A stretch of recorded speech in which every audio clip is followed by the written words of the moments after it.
আসসালামু আলাইকুম বন্ধুরা, বিদেশি উচ্চশিক্ষা এবং স্কলারশিপের একটি গুরুত্বপূর্ণ আপডেট ভিডিওতে আপনাদের সবাইকে স্বাগত জানাচ্ছি।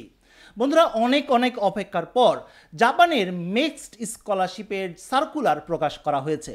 বাংলাদেশ শিক্ষা মন্ত্রণালয়ের যে ওয়েবসাইট রয়েছে সেই ওয়েবসাইটেই মূলত এই সার্কুলারটি প্রকাশ করা হয়েছে। বন্ধুরা, আপনাদেরকে জানিয়ে রাখি, মিক্সড স্কলারশিপে এইচএসসির পর অনার্স, মাস্টার্স, পিএইচডি অর্থাৎ সকল লেভেলের শিক্ষার্থীদের জন্য সুযোগ রয়েছে।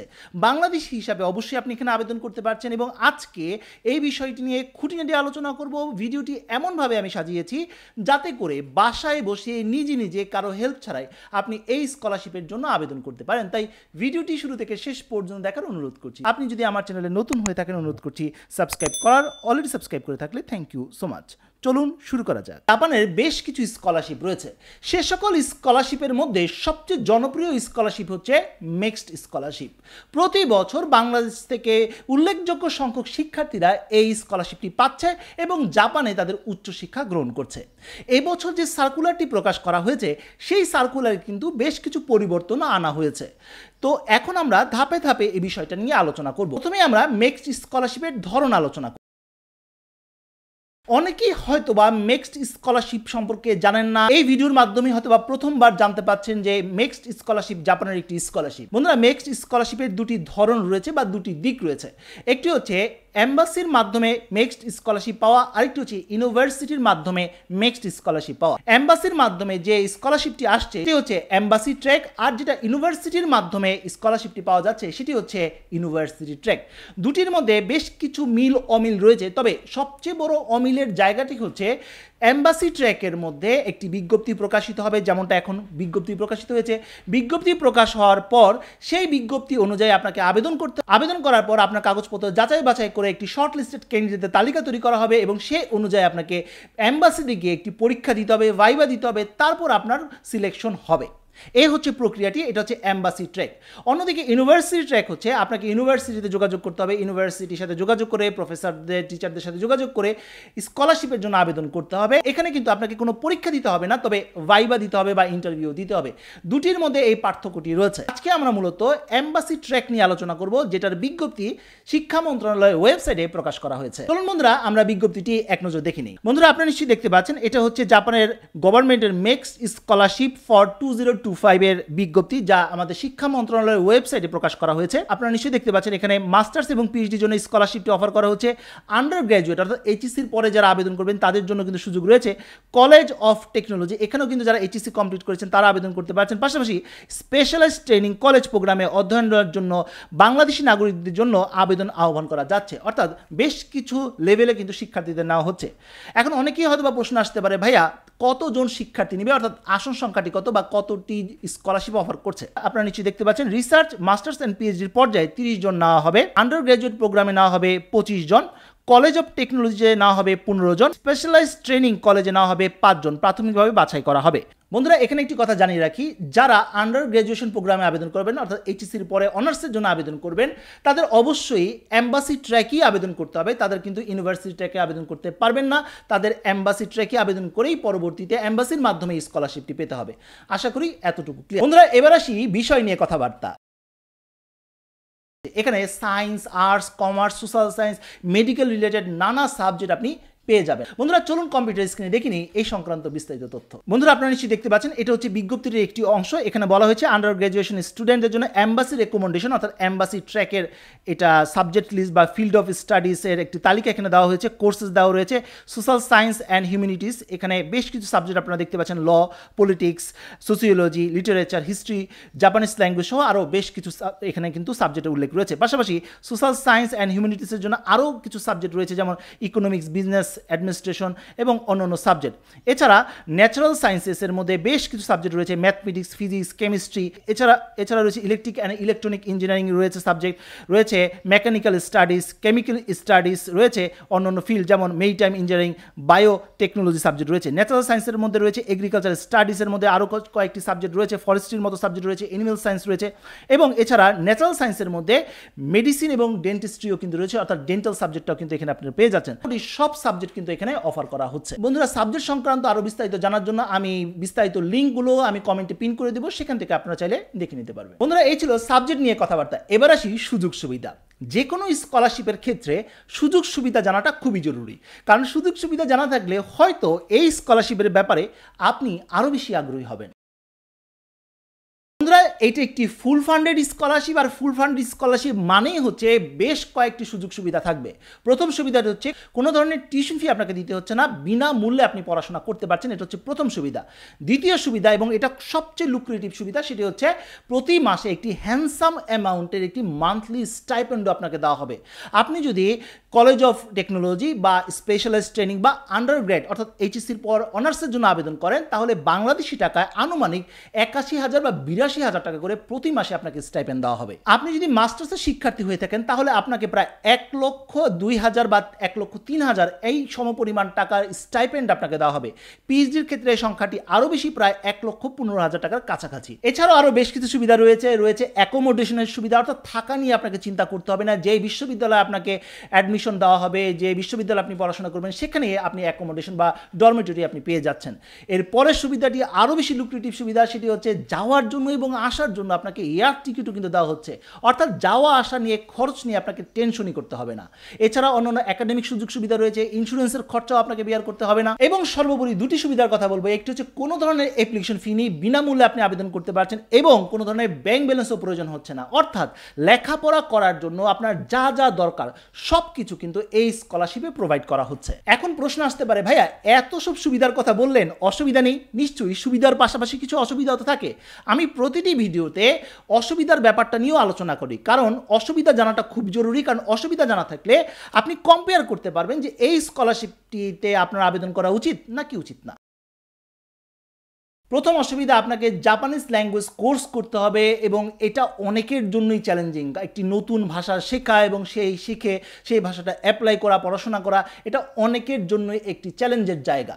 দ্বিতীয় অসুবিধাটি হচ্ছে আপনাকে স্কলারশিপটি কমপ্লিট করার পর দেশে ফেরত আসতে হবে যদি আপনি ভিসা ক্যাটাগরি চেঞ্জ না করেন। তৃতীয় অসুবিধা, আপনি যদি মিলিটারি পার্সন হয়ে থাকেন বা এই রিলেটেড যদি আপনার কোনো কাজে যুক্ত থেকে থাকেন, তাহলে কিন্তু আপনি এই স্কলারশিপে আবেদন করতে পারছেন না। এরপরের অসুবিধাটি হচ্ছে, এর আগে নেক্সটের অন্য কোনো স্কলারশিপ বা স্কলারশিপ বা প্রোগ্রামের অন্য কোনো রিলেটেড প্রোগ্রামে যদি আপনি কোনো স্কলারশিপ পেয়ে থাকেন বা সেটা ভোগ করছেন এই মুহূর্তে, বা অলরেডি আপনি পেয়েছেন বা আগে পেয়েছেন, তাহলে কিন্তু আপনি এই স্কলারশিপে আবেদন করতে পারছেন না। এটাও কিন্তু একটি সমস্যার মধ্যে রয়েছে। আপনি যদি দ্বৈত নাগরিক হয়ে থাকেন, তাহলেও কিন্তু আপনি আবেদন করতে পারছেন না। পাশাপাশি আপনি যখন এই স্কলারশিপটি পাবেন, স্কলারশিপ পাওয়ার পর আপনাকে অ্যারাইভাল একটি ডেট দেওয়া হবে, অর্থাৎ একটি পৌঁছানোর সময় দেওয়া হবে। সেই সময়ের মধ্যে যদি আপনি জাপানে বিশ্ববিদ্যালয়ে পৌঁছে না যেতে পারেন, তাহলে কিন্তু আপনার স্কলারশিপটি বাতিল হয়ে যাবে। সর্বশেষ দুটি অসুবিধার কথা বলবো। একটি হচ্ছে বর্তমানে মেক্স ছাড়া অন্য কোনো স্কলারশিপ, সেটা যে কোনো দেশের স্কলারশিপ হতে পারে, যে কোনো অর্গানাইজেশনের স্কলারশিপ হয়ে থাকে, সেটা যদি আপনি পেয়ে থাকেন বা সেখানে সুযোগ সুবিধা ভোগ করছেন, সেক্ষেত্রে কিন্তু আপনি স্কলারশিপটি পাবেন না, এই জন্য আপনি এলিজেবল হবেন না। এবং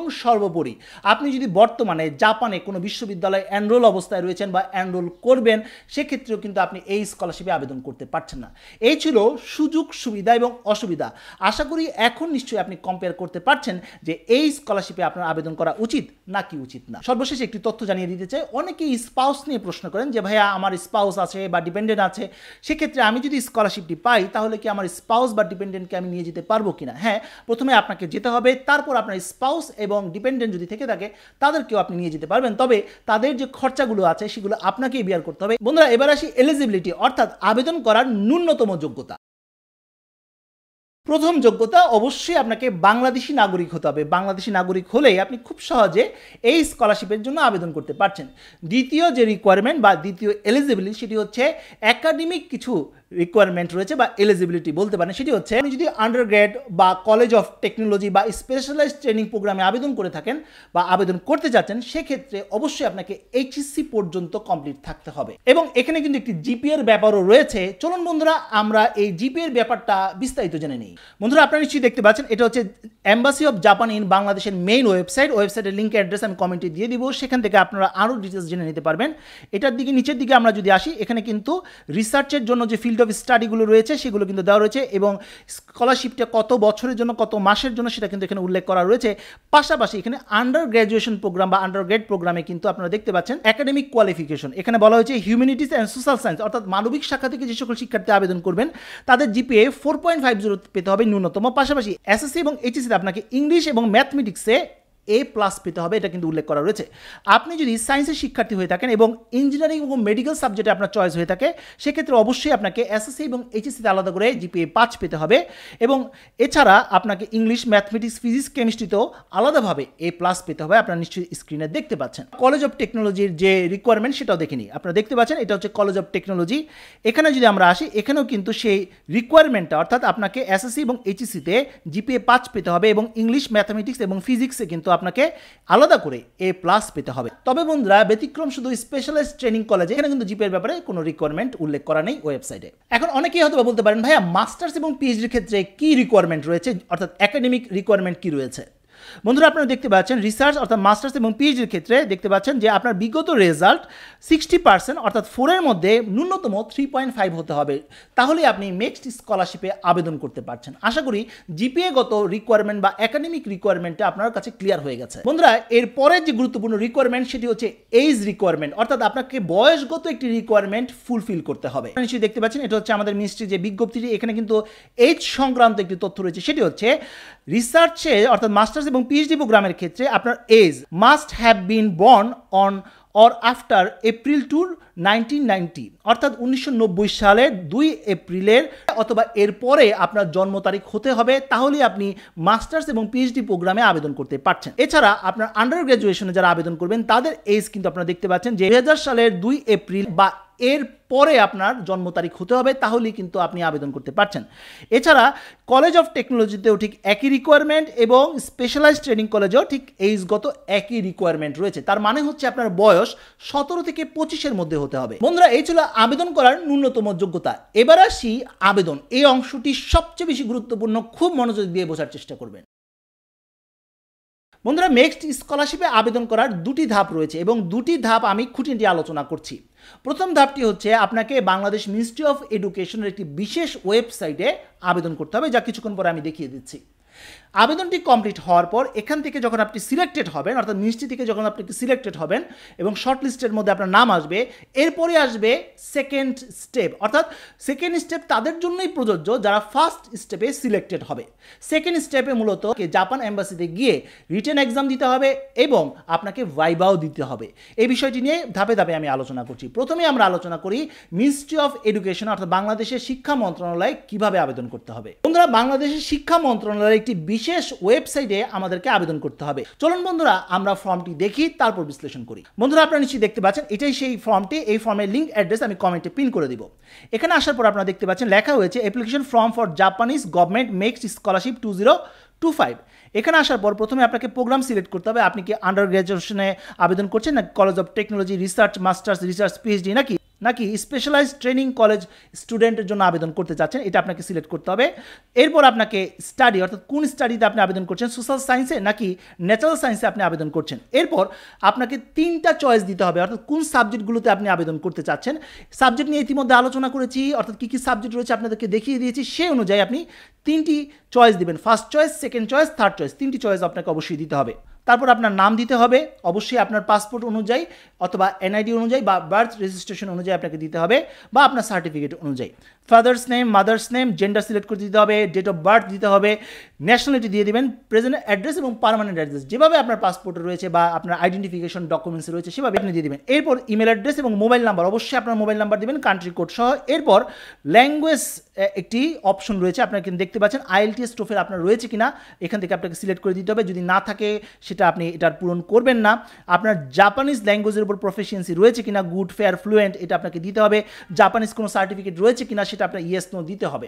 এখন অনেকেই জানি এই প্রশ্নটি করতে পারেন যে ভাইয়া জাপানিজ ল্যাঙ্গুয়েজ কোর্স তো করা নেই, আমি কি এই স্কলারশিপের জন্য আবেদন করতে পারবো? বা এটাও আপনি বলতে পারেন ভাই আমার তো IELTS নেই, আমি কি এই স্কলারশিপের জন্য আবেদন করতে পারবো? অবশ্যই আপনি আবেদন করতে পারবেন। তবে বন্ধুরা, আমাদের মিনিস্ট্রি অফ এডুকেশনের যে বিজ্ঞপ্তিটি প্রকাশ করা হয়েছে সেখানে কিন্তু ক্লিয়ারভাবে বলা হয়েছে যে যাদের জাপানিজ ল্যাঙ্গুয়েজ কোর্সের সার্টিফিকেট রয়েছে বা দক্ষতা রয়েছে জাপানিজ ল্যাঙ্গুয়েজের অথবা IELTS টোফেলের একটি স্কোর রয়েছে তাদের কিন্তু অগ্রাধিকার দেওয়া হবে। যদিও স্কোরের কথা উল্লেখ করেনি, তবে এখানে স্কোর যাদের আছে তাদের কিন্তু এখানে অগ্রাধিকার দেওয়া হবে। তার মানে এই নয় যে আপনি IELTS টোফেল বা জাপানিজ ল্যাঙ্গুয়েজের দক্ষতা ছাড়া আবেদন করতে পারবেন না, অবশ্যই আপনি আবেদন করতে পারবেন। আর আমার মতে আপনার যদি এই ন্যূনতম রিকোয়ারমেন্টগুলো আপনি ফুলফিল করে থাকেন তাহলে অবশ্যই আপনার আবেদন করা উচিত। বন্ধুরা, এরপরে দেখতে পাচ্ছেন যে আপনাকে প্রেজেন্ট ওয়ার্কিং প্লেস, আপনার কাজের যদি অভিজ্ঞতা থেকে থাকে সেটা আপনাকে দিতে হবে, আপনার জব টাইটেল দিতে হবে যদি কাজের অভিজ্ঞতা থেকে থাকে এবং কত বছর কাজ করছেন সেটা, এরপর আপনার যদি রিসার্চ কোনো পাবলিকেশন থেকে থাকে সেটার তথ্য আপনাকে দিতে হবে। এরপর আসবে একাডেমিক ইনফরমেশন, এর মধ্যে প্রথমেই আপনার এসএসসি বা সমমান পরীক্ষার ইনস্টিটিউশন, পাসিং ইয়ার এবং কি গ্রেড পেয়েছেন, কি জিপিএ পেয়েছেন সেটা দিতে হবে, কত শতাংশ মার্কস পেয়েছেন সেটা, এবং আপনার মেজর কী ছিল সেটা আপনি দিয়ে দিবেন।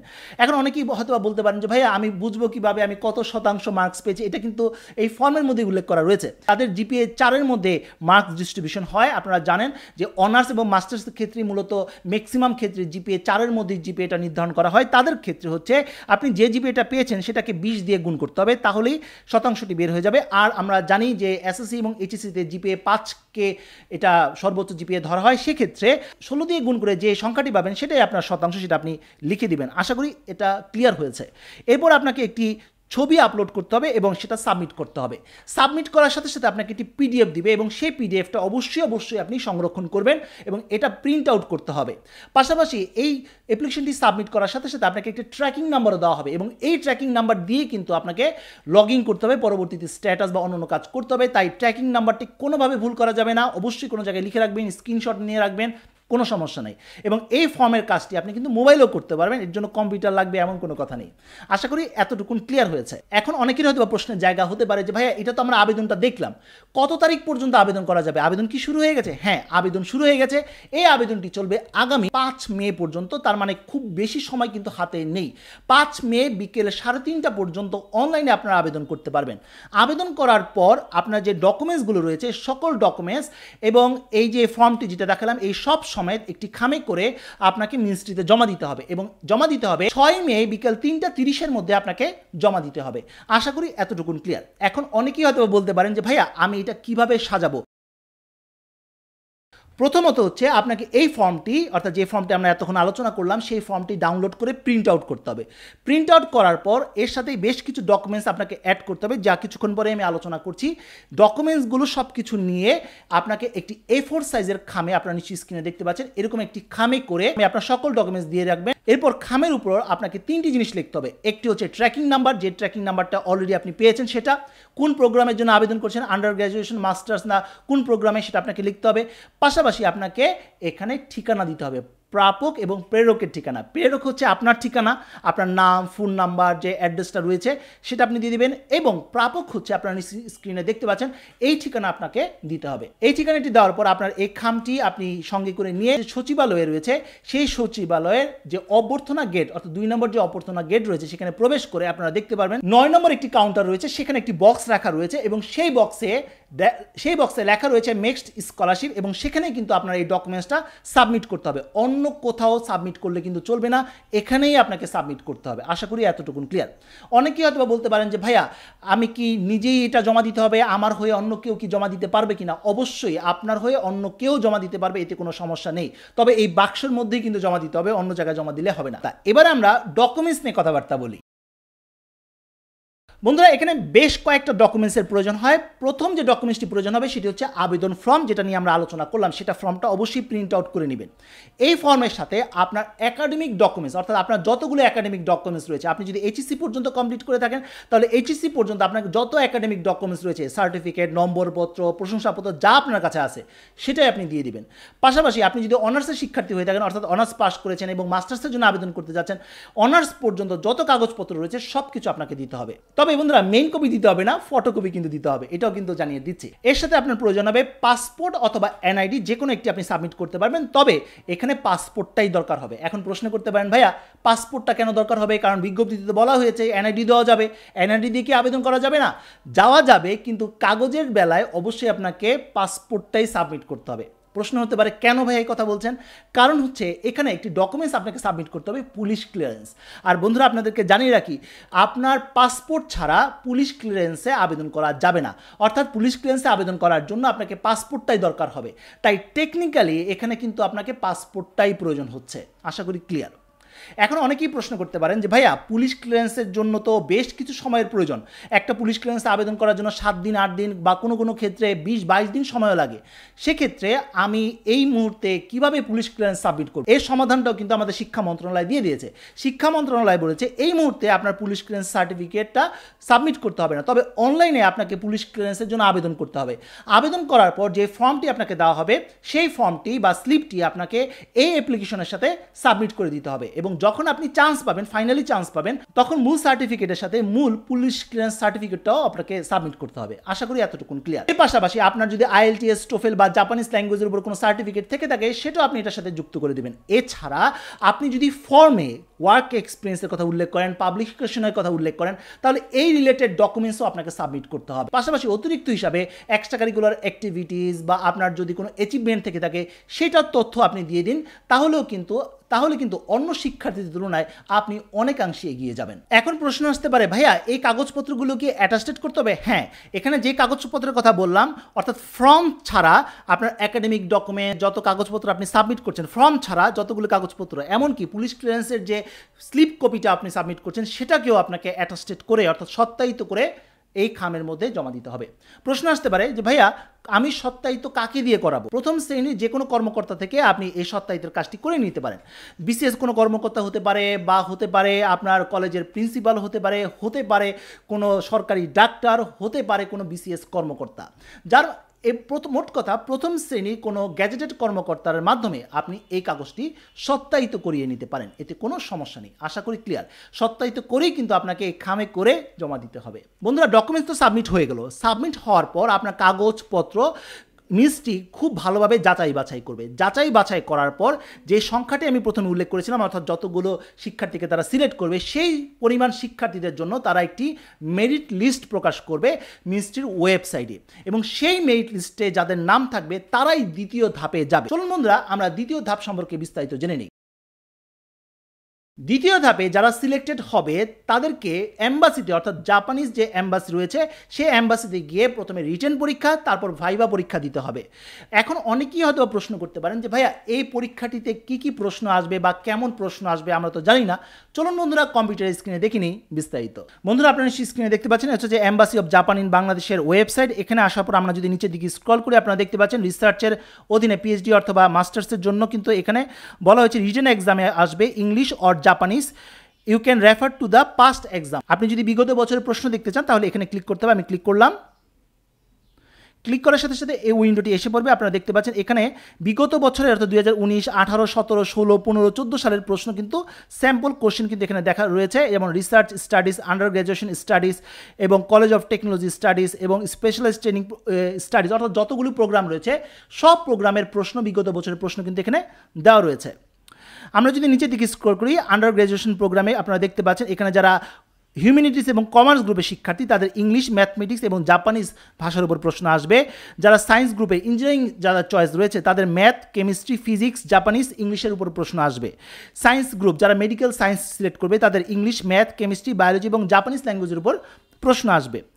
এরপর আপনারা দেখতে পাচ্ছেন কলেজ অফ টেকনোলজিতে এখানে ইংলিশ অর জাপানিজ যে কোনো একটি ভাষায় আপনাদের পরীক্ষা হবে। ম্যাথমেটিক্স, ফিজিক্স, কেমিস্ট্রি এগুলো আপনাদের পরীক্ষা দিতে হবে। স্পেশালাইজড ট্রেনিং কলেজে আপনারা দেখতে পাচ্ছেন এখানে ইংলিশ অর জাপানিজ যে কোনো একটি আপনাকে অ্যান্সার করতে হবে, এবং ম্যাথমেটিক্সও আপনাকে অ্যান্সার করতে হবে। এখানে পাস্ট এক্সামে দিলেই বিগত বছরে যে প্রশ্নগুলো আছে সেগুলো আপনি দেখে নেবেন, তাহলে বুঝতে পারবেন যে কীভাবে প্রশ্ন আসবে, কখন কীভাবে অ্যান্সার করতে হবে সেই বিষয়টি আপনাদের জানা হয়ে যাবে। বন্ধুরা, রিটেন এক্সাম তো হয়ে গেল। রিটেন এক্সামের পর যারা সেখানে টিকবে তাদেরকে কিন্তু পরবর্তীতে ভাইবা না হবে। ভাইবার পরে ফাইনালি তারা সিলেক্ট করবে শিক্ষার্থীদের, এবং ফাইনালে যাদেরকে সিলেক্ট করা হবে তখন এম্বাসি যারা মাস্টার্স প্রোগ্রাম রয়েছে বা যারা মাস্টার্স প্রোগ্রামে থাকবে বা PhD প্রোগ্রামে থাকবে তাদেরকে কিন্তু অপশন দিবে, তারা 3টি প্রোগ্রাম চয়েস করতে পারবে, এবং সেই 3টি প্রোগ্রাম হতে পারে 3টি বিশ্ববিদ্যালয়ের 3টি প্রোগ্রাম অথবা একটি বিশ্ববিদ্যালয়ের 3টি প্রোগ্রামও হতে পারে। এমনভাবে তাদেরকে সিলেক্ট করতে হবে। যারা অনার্সের জন্য আবেদন করবেন তাদের কিন্তু যে চয়েস করার কোনো অপশনই, তাদের কিন্তু এম্বাসি তাদের হয়ে সাবজেক্ট সিলেকশন করে দিবে। এখন আপনাদের ফাইনালি সাবজেক্ট সিলেকশন হয়ে যাবে, সব কিছু কমপ্লিট হয়ে যাবে, এরপর আপনাদের ভিসা বা পরবর্তীতে জাপানে ফ্লাই করতে হবে। এই হচ্ছে পুরো প্রক্রিয়াটি। ভিডিওর শেষ প্রান্তে আমরা ডেডলাইন বা টাইম স্টেপসগুলো নিয়ে আলোচনা করি। বন্ধুরা আপনারা নিশ্চয়ই দেখতে পাচ্ছেন এটা হচ্ছে জাপানের এম্বাসির ওয়েবসাইট। এখানে কিন্তু স্টেপসগুলো উল্লেখ করা হয়েছে। আপনারা দেখতে পাচ্ছেন এপ্রিল মাসে অ্যাডভার্টাইজমেন্ট কিন্তু অলরেডি পাবলিশড হয়ে গেছে। মে মাস পর্যন্ত আবেদন করা যাবে। মে মাসে কিন্তু এই স্ক্রিনিংয়ের কাজটা চলবে আর সিলেকশনের কাজটা চলবে। মাসের মধ্যে আপনাদের রেজাল্টটি দিয়ে দিবে। এরপর জুলাই মাসের মধ্যে আপনারা দেখতে পাচ্ছেন রিটেন এক্সামিনেশন এবং ইন্টারভিউ হবে। জুলাই মাসের শেষ দিকে প্রফেশনাল সিলেকশন এবং প্রফেশনাল সিলেকশনটা করবে এম্বাসি। এরপর ডিসেম্বরে আপনারা দেখতে পাচ্ছেন ফাইনাল সিলেকশন করবে। জানুয়ারিতে হচ্ছে আপনাকে জাপানিজ ইউনিভার্সিটি প্লেসমেন্ট দেওয়া হবে এবং আগামী বছর নেক্সট ইয়ারে আপনাকে ওরিয়েন্টেশন নেক্সট স্কলারশিপের জন্য দেওয়া হবে এবং এরপর ভিসা অ্যাপ্লিকেশন এবং আপনাকে জাপানের জন্য ডিপার্চার করতে হবে আনুমানিক এপ্রিল অথবা অক্টোবরের দিকে। মোটামুটি একটি লম্বা সময় এখানে প্রয়োজন হচ্ছে। তো বন্ধুরা এই ছিল আজকের মতো ভিডিও। আজকে আমরা জাপানের নেক্সট স্কলারশিপ নিয়ে বিস্তারিত আলোচনা করলাম। বন্ধুরা ভিডিওটি অনেক বড় হয়ে গেছে, কিন্তু কিছুই করার নেই, কারণ এখানে প্রতিটি অংশ আপনার জন্য গুরুত্বপূর্ণ। কোনো একটি অংশ যদি মিস হয়ে যায় তাহলে কিন্তু আপনার অ্যাপ্লিকেশনটি ইনকমপ্লিট থেকে যাবে। তাই ভিডিওটি একটু বড় হলেও সেটাকে ক্ষমা সুন্দর দৃষ্টিতে দেখবেন আশা করি। তো বন্ধুরা আজ এই পর্যন্ত, সবাই ভালো থাকুন, সুস্থ থাকুন। দেখা হবে আগামী কোনো ভিডিওতে। সে পর্যন্ত আল্লাহ হাফেজ।